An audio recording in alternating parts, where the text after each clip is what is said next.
kingdom of heaven may be compared to a king who gave a feast for his son's wedding. He sent his servants to call those who had been invited, but they wouldn't come. You are welcome to the Saints and the Church as we reflect on the readings for the 28th Sunday in Ordinary Time Year A. The readings for the 28th Sunday in Ordinary Time Year A center on the themes of abundance, provision, and being prepared for God's invitation. Through these readings, we are reminded of God's abundant mercy, His invitation to His eternal banquet, and the responsibility we have to respond to His call. The first reading from the book of the prophet Isaiah serves as an invitation to all who hunger and thirst for righteousness. Isaiah's vision of heavenly banquet signifies God's promise of salvation and abundance for all who accept His call. Isaiah speaks of God's lavish banquet, where rich and luxurious food is abundant. This banquet is a metaphor for the Messianic age, a time when the Lord will gather all people together to experience His love and mercy, where there shall be no pain, death, or sorrow. It is an open invitation to all, regardless of their social or economic status. It reminds us that God's love and mercy are available to everyone, and no one is excluded. The psalm assures us that the Lord is our faithful shepherd who provides for our needs and leads us to spiritual nourishment and peace. It reinforces the notion of God as our shepherd, guiding and providing for us, just as a shepherd cares for his sheep. The Lord cares for His people. For in time of want and uncertainty, we can trust that God will lead us to green pastures and still waters, restoring our souls and providing for our needs.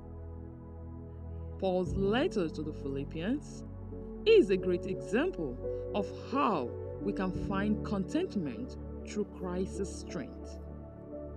The letter emphasizes that true contentment is not tied to external circumstances, but to our relationship with Christ.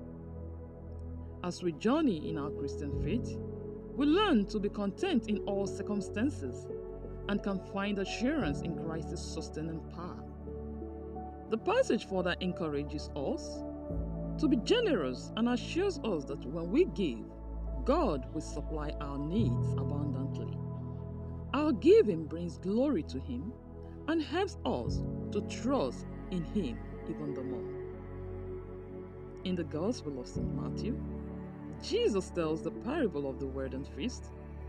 It is a story of invited guests who refuse to attend despite the multiple reminders. In their absence, the king invites anyone he finds, both good and bad, to fill the banquet hall. Yet, one of the guests came to the banquet without his wedding garment, and he was cast out. The guest who was cast out of the wedding for not wearing the wedding garment symbolizes the need for inner conversion and transformation. We are called to embrace a life of holiness, to clothe ourselves with the virtues of faith, love, and humility. Our response to God's invitation involves not just attending the feast, but also actively partaking in it with a pure and a sincere love for God and our fellow human being. This parable highlights how important it is to respond to God's invitation with humility and a sincere heart. It serves as a warning against complacency and a reminder that God's invitation is not to be taken lightly. Often we heard some Christians say, "God is merciful. He will understand why I did this." When being corrected, yes, He is merciful, but God would not tolerate our taking Him for granted. The parable also reveals God's incredible generosity and boundless mercy. Despite the initial rejection, the king extends the invitation to anyone willing to come. This reminds us that God's love is incessantly offered to all, even if we initially turn away.